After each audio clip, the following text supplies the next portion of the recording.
Когато обикновен и беден човек и чужденец, идвайки отдалече, стигне до портите на княжеския двор, още щом го зърне, започва да се очудва и изпълнен с възхита, пристъпва към вратите и моли да го пуснат.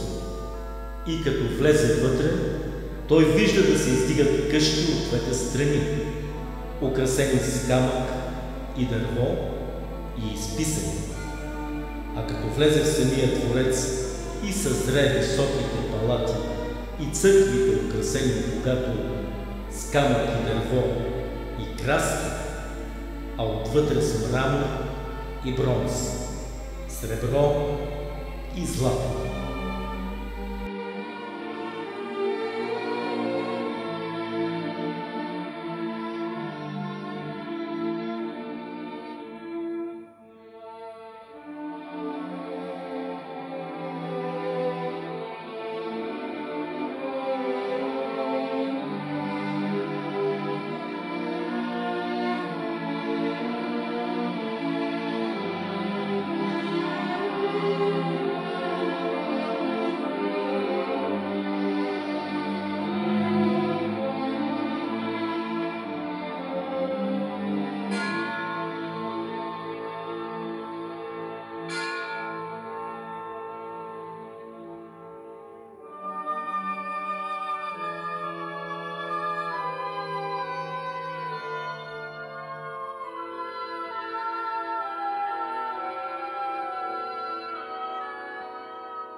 Чудак или непоправим идеалист, патриот е Христо Антонов.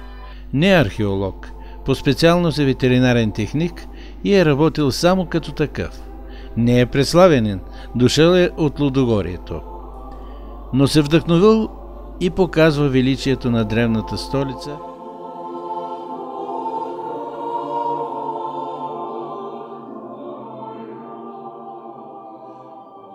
Опитал с икона на Богородицата, сполучил.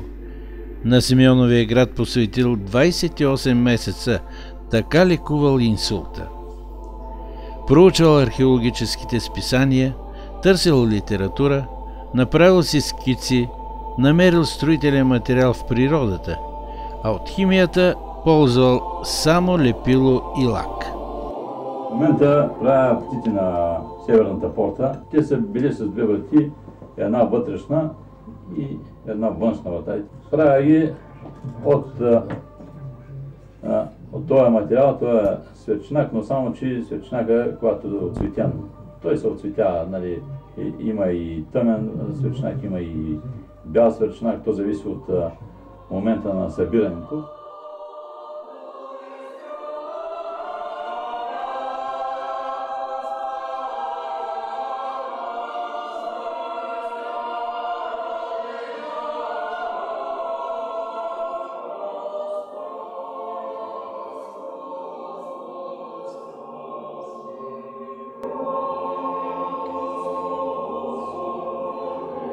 Покажа на хората тук на Преславени, най-важното, че има ли нещо хубаво и да се гордеят да се стои. Да видят какво представлява долу горе града, какво представлява.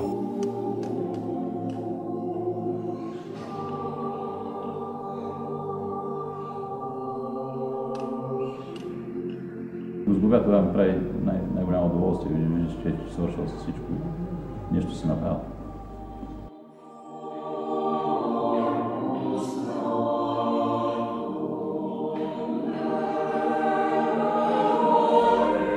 На България е Симеон Велики, цар Симеон и последствие цар Петър и цар Михаил.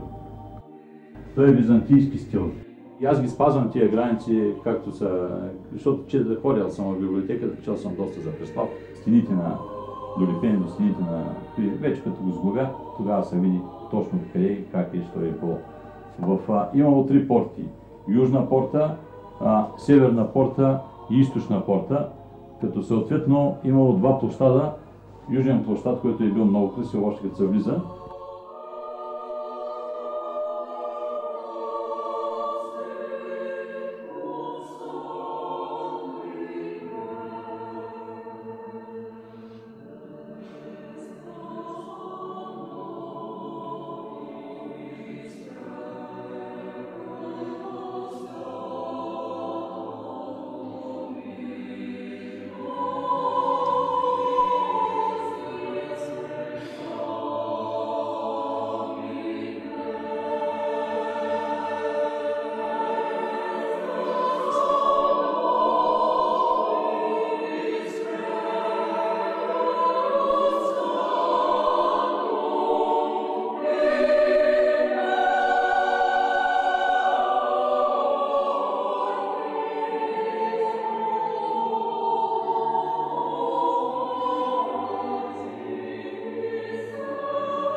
На 24 май, след градското тържество, Мало и голямо в Преслав се извървя, цъка с език и доби представа за величието на Симеоновия град преди 1130 години.